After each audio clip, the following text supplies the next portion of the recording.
Poetas en la Radio 2 Puntos, un espacio dedicado a poetas actuales. Desde la UNED queremos dar a conocer la obra de mujeres poetas y escuchar en su voz la lectura de su propia obra. Es una propuesta de dos profesoras que me acompañan en este espacio. Ana Zamorano, profesora del Departamento de Filologías Extranjeras y sus Lingüísticas en la Facultad de la UNED. ¿Qué tal, Ana? Un saludo. Pues muy bien, Miguel, muchas gracias. Encantada de volver a estar aquí, entre estos micrófonos. Y también Ana Zamorano es coordinadora en el Seminario Permanente sobre Literatura y Mujer de la UNED. Rosa García Rallego, ¿qué tal, Rosa? Bienvenida. Hola, buenos días. Rosa García Rallego es profesora en el Departamento de Filología Inglesa I de la Universidad Complutense de Madrid. Ha sido directora del Instituto de Investigaciones Feministas de la Universidad Complutense de Madrid, repito, y crítica literaria y, sobre todo, poeta ella también.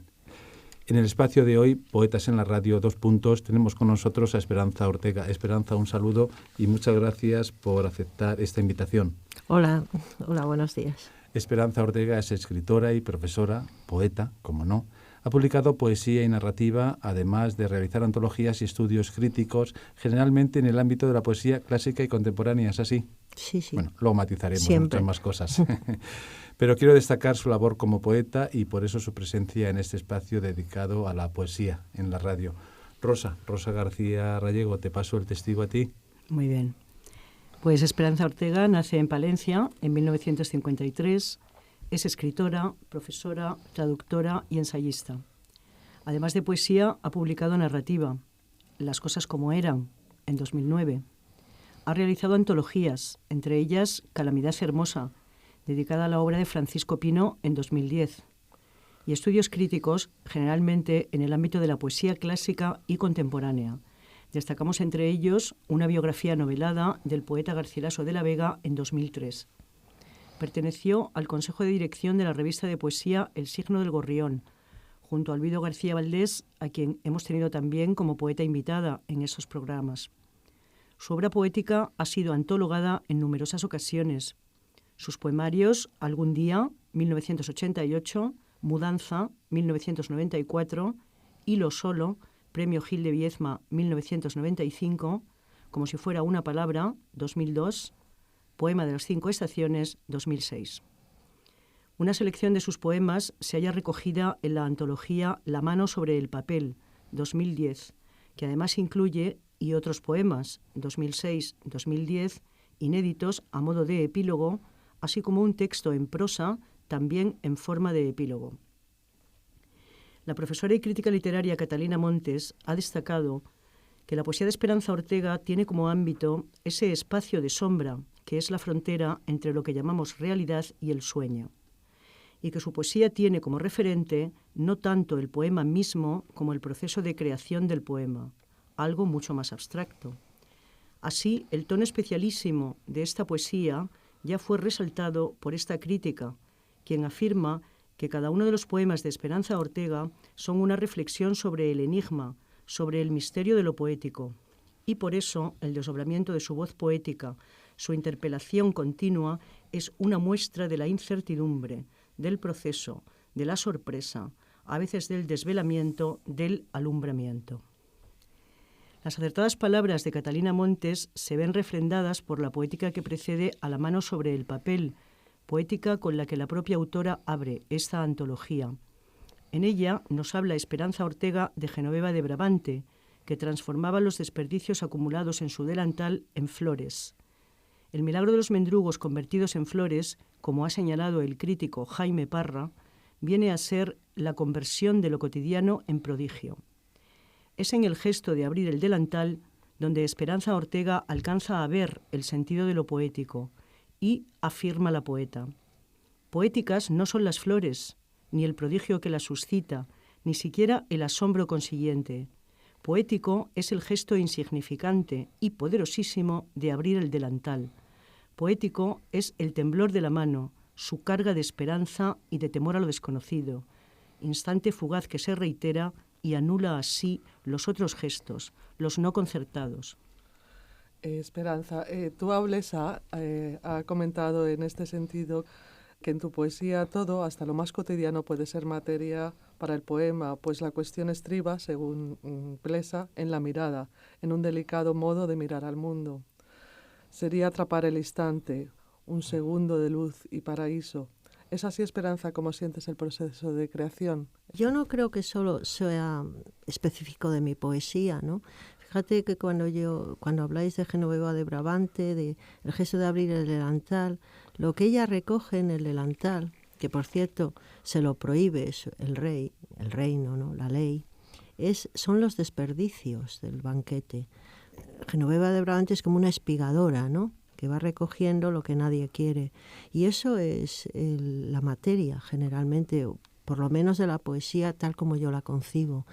Entonces, yo en esa misma poética cito a Homero, como cuando dice que el poeta es el que sabe sacar luz del humo, ¿no?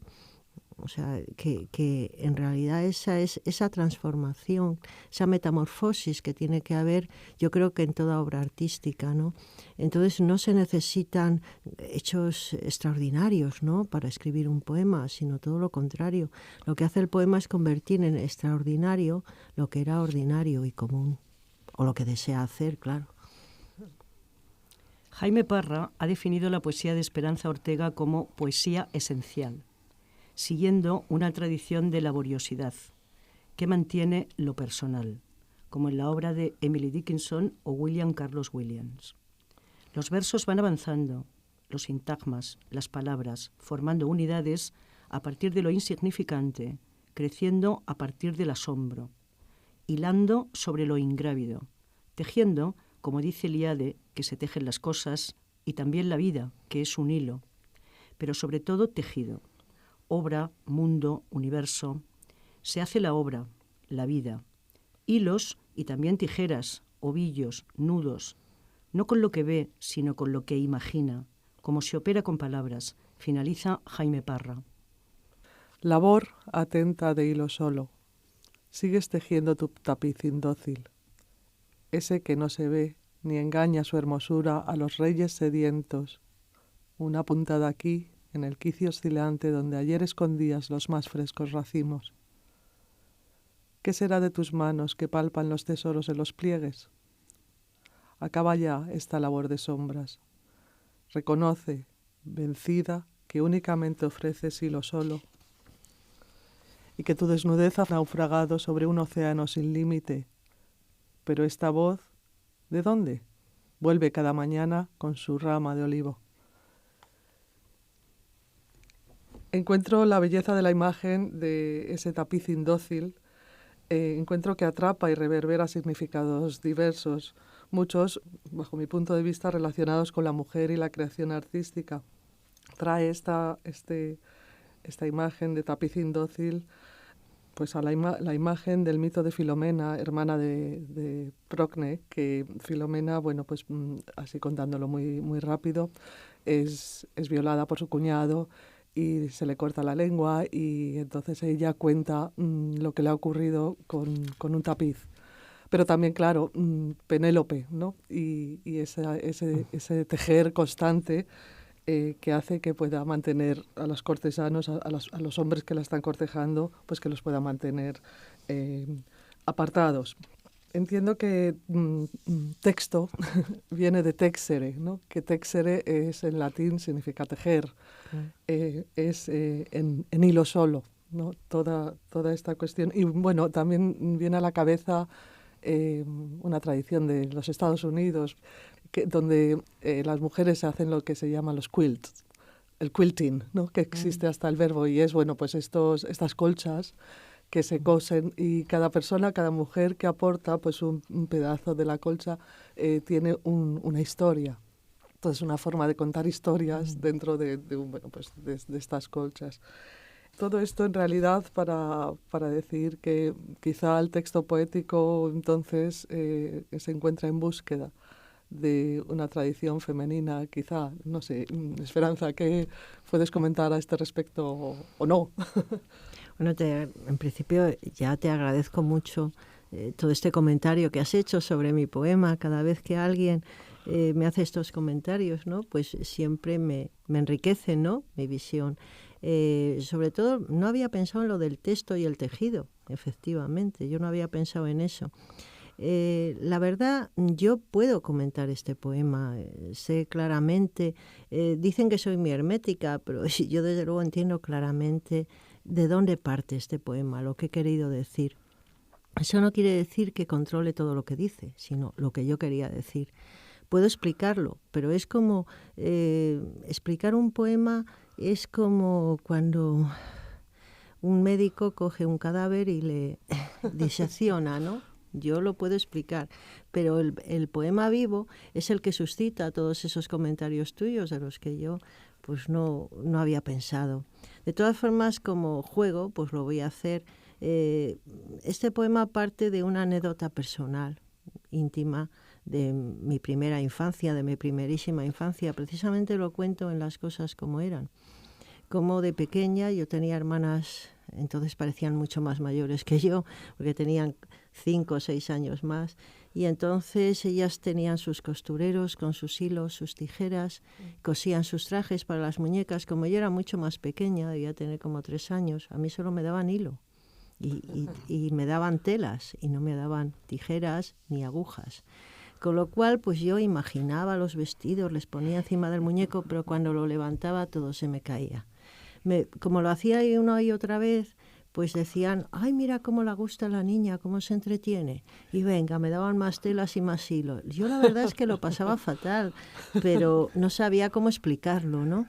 Bueno, pues esa sensación de estar, de no tener, de no rematar, ¿no? De no conseguir eso que tú tienes en la cabeza, en la imaginación, ¿no?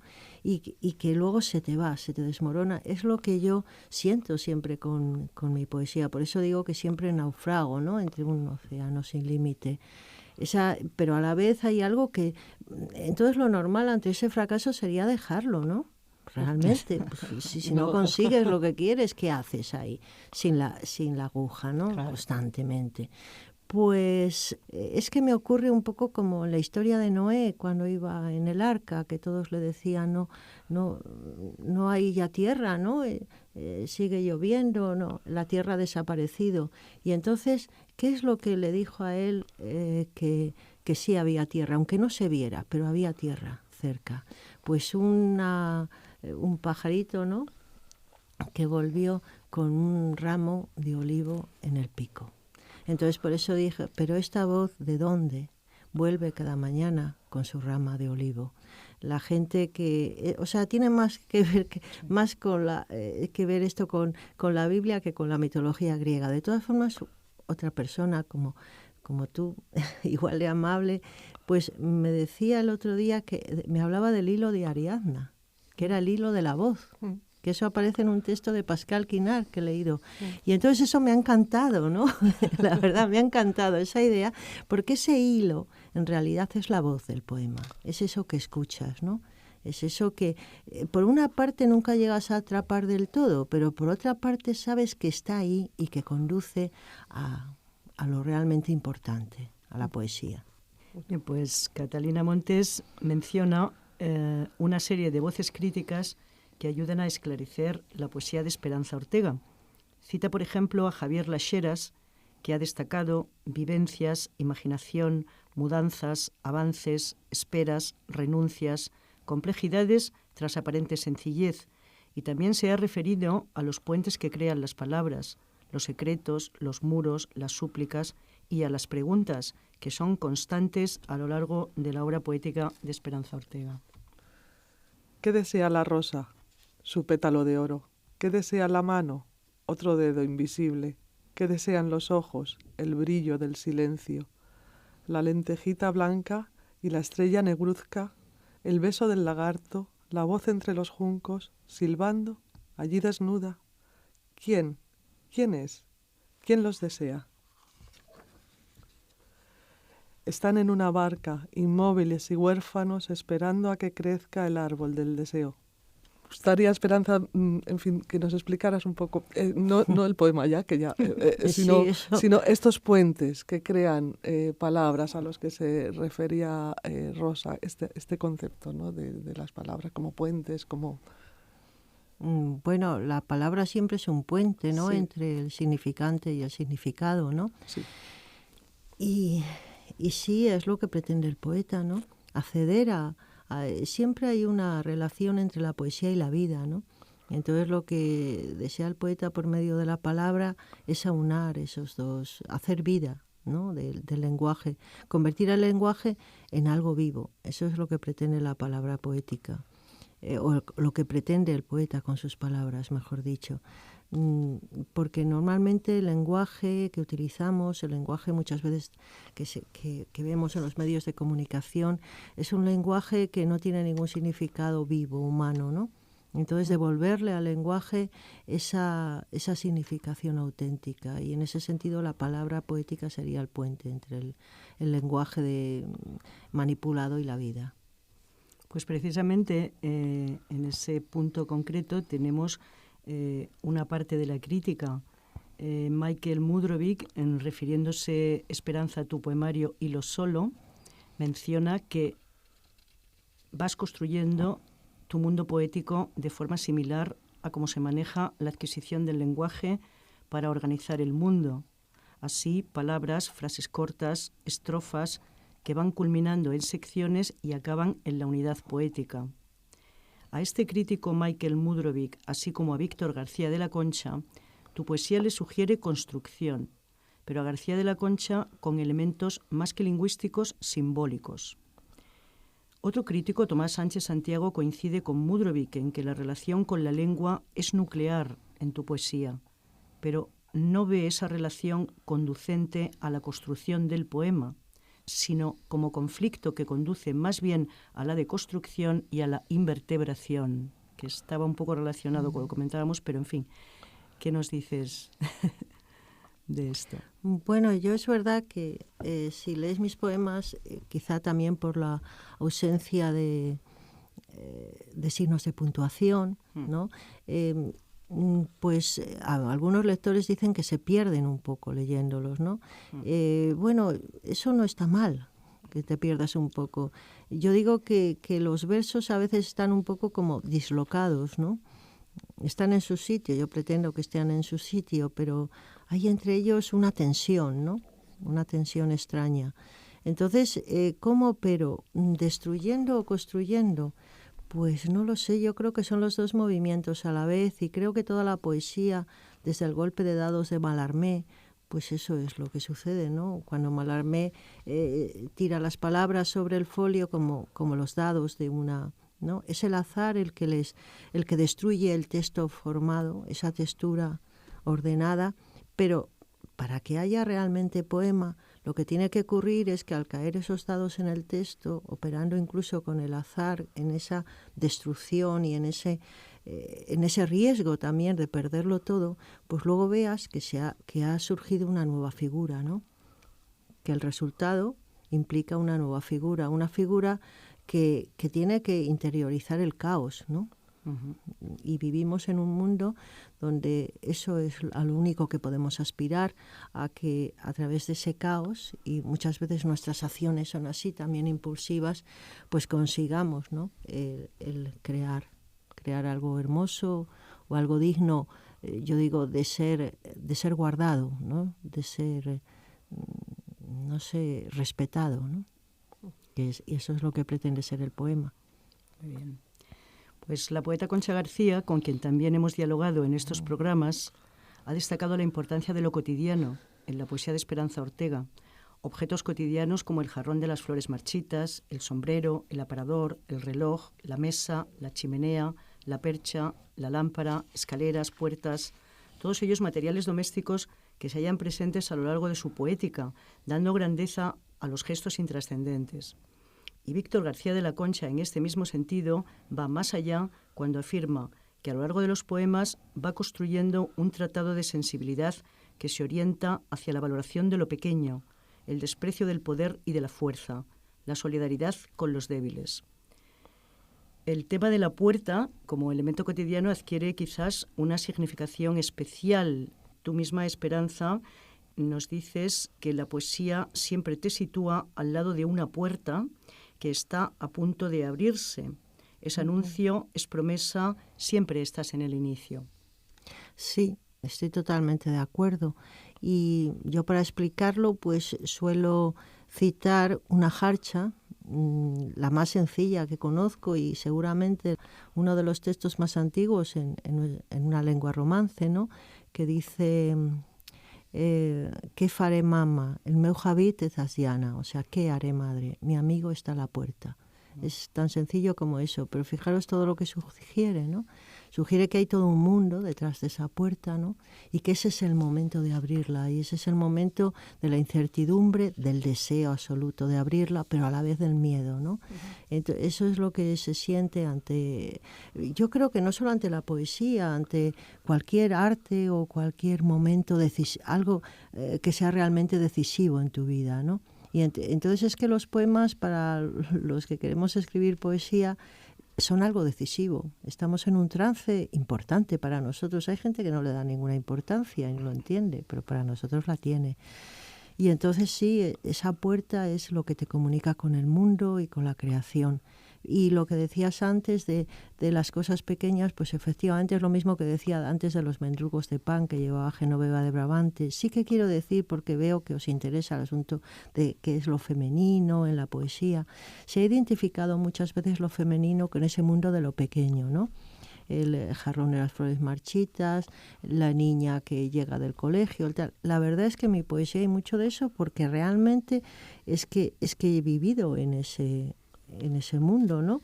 No sé si es, a lo mejor ahora los hombres que también realizan las tareas cotidianas, pues a lo mejor empiezan a sentir y a valorar esos objetos, ¿no?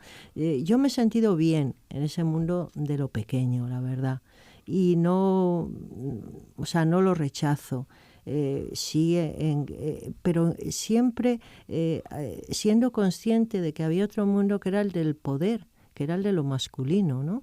El mundo de la grandilocuencia, el mundo del poder, el mundo de las cosas que tenían valor en sí mismas, y quizá eran tan valoradas por todo el mundo que no tenía yo el deseo de cantarlas, ¿no? De hacer sobre ellas un poema.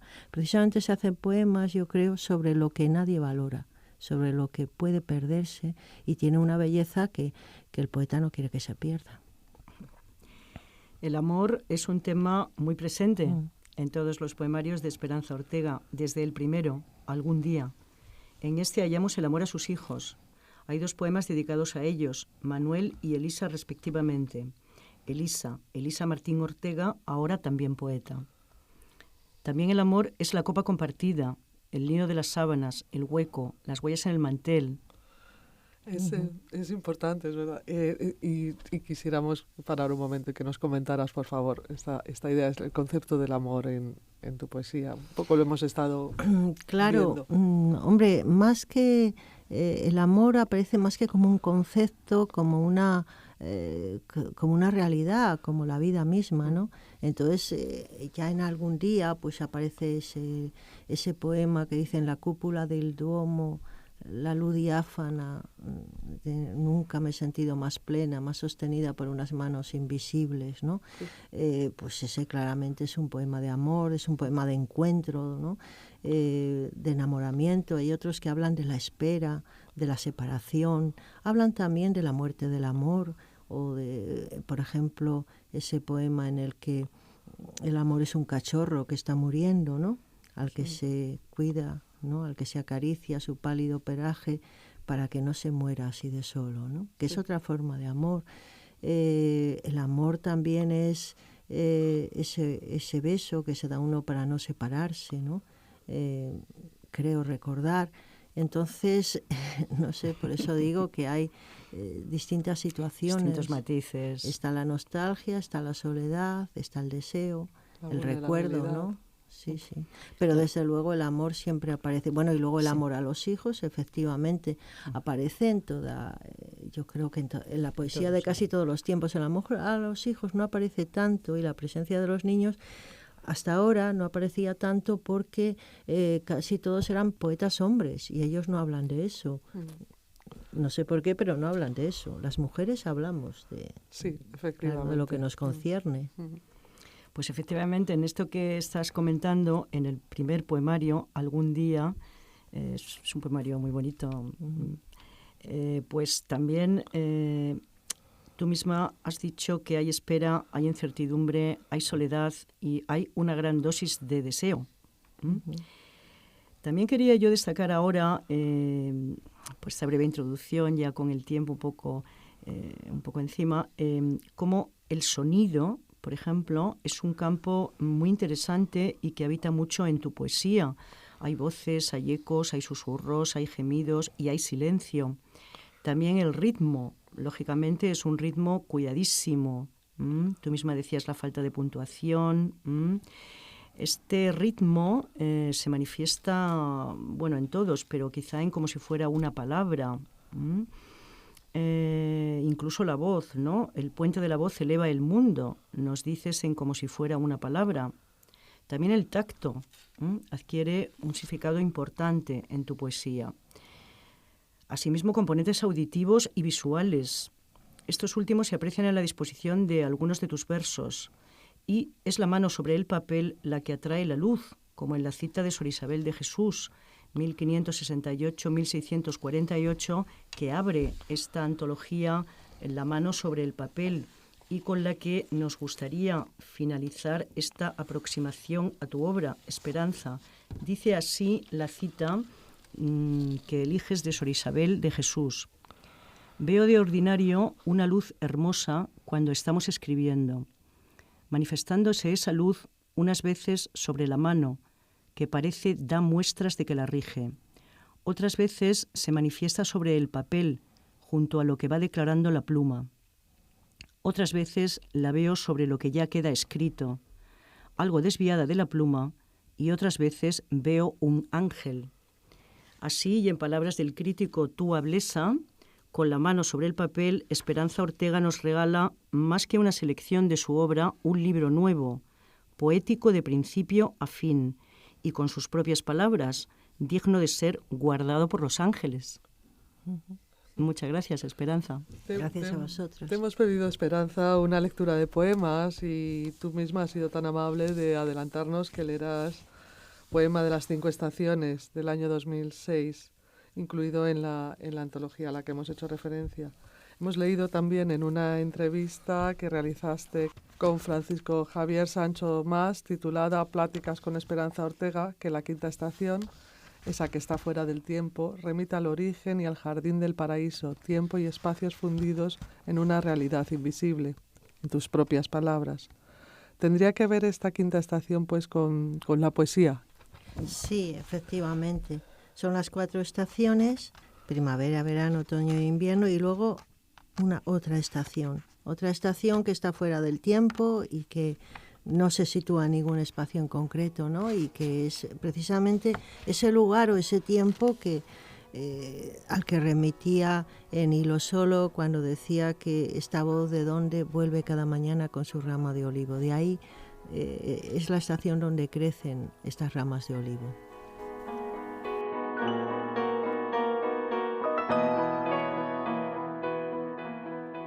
Viene desde allá lejos cuando te oye cantar. Hay un lugar para el amor, está bajo la hierba y sobre el cielo. Tú cantas con tus labios, pero ella sin sus dedos va trazando un camino. Y a la tierra le crecen las flores y los pájaros mientras llega y se sienta a tu lado a cantar. Hay un lugar para el amor, está sobre la hierba y bajo el cielo. La primavera siempre es de este mundo. En el verano fuimos a la orilla del mar, los vivos y los muertos. En el mar se confunden los pasos y las voces, y pasado y presente entre la espuma ríen. Abandonan las plumas del invierno tus pájaros, desnudos se sumergen en el azul tendido. En el mar no hay rencor, y lo tuyo y lo mío, y lo de aquel, y lo nuestro y lo vuestro se alejan, se aproximan, flotando entre las olas como anillos perdidos. Después la arena cubre lo que han abandonado tantos pies, las voces de los muertos, las huellas de los vivos. Solo surca la ausencia el vasto azul sin vuelo. Es ella la que cierra las puertas al verdor. Es ella la que tiñe de esqueleto a la rosa. En troncos derribados, allí extiende su manta de pálida quietud. Ya no canta la hierba, ya no existe a tu lado, ya no existe allá lejos. No busques la respuesta en el otoño. Es él quien nos pregunta con sus labios caídos, ¿de quién es esta voz? Me han dicho que se llama cencellada, esta helada tristeza que hoy sostienen las copas desnudas de los tilos. Reclinada en sus ramas, la niebla sueña. Los dedos del silencio han posado en los árboles tanto hielo dormido. Es nuestro invierno, es blanco y es oscuro. La noche le ha dejado prendido un resplandor. Nada le debe al sol excepto el nombre que tiembla en cada una de sus sílabas, igual que el eco de un escalofrío. Cencellada.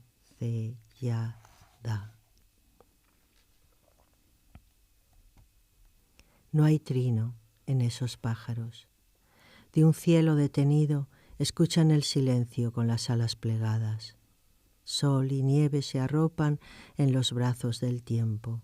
Aún alojan reflejos de un verdor esmeralda esas hojas caídas. Es la estación en la que nacen y mueren los deseos sin llegar a cumplirse. Que Dios no reparó ni en darle un nombre. A ese olvido le debe el olor a infinito que percibe tan solo quien no aspira al regreso. En su jardín no hay árbol ni del bien ni del mal, aunque guarde sus puertas un ángel taciturno. Prueba el sabor de las palabras, ese ángel te dice.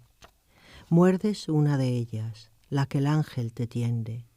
Quizá, si la pronuncias sea esta, la que abrirá tus corazones, el tuyo y el del ángel. Los dos dirán entonces, haz conmigo lo que quieras, hazme estación, haz con nosotros ese jardín en el que sueño haber nacido.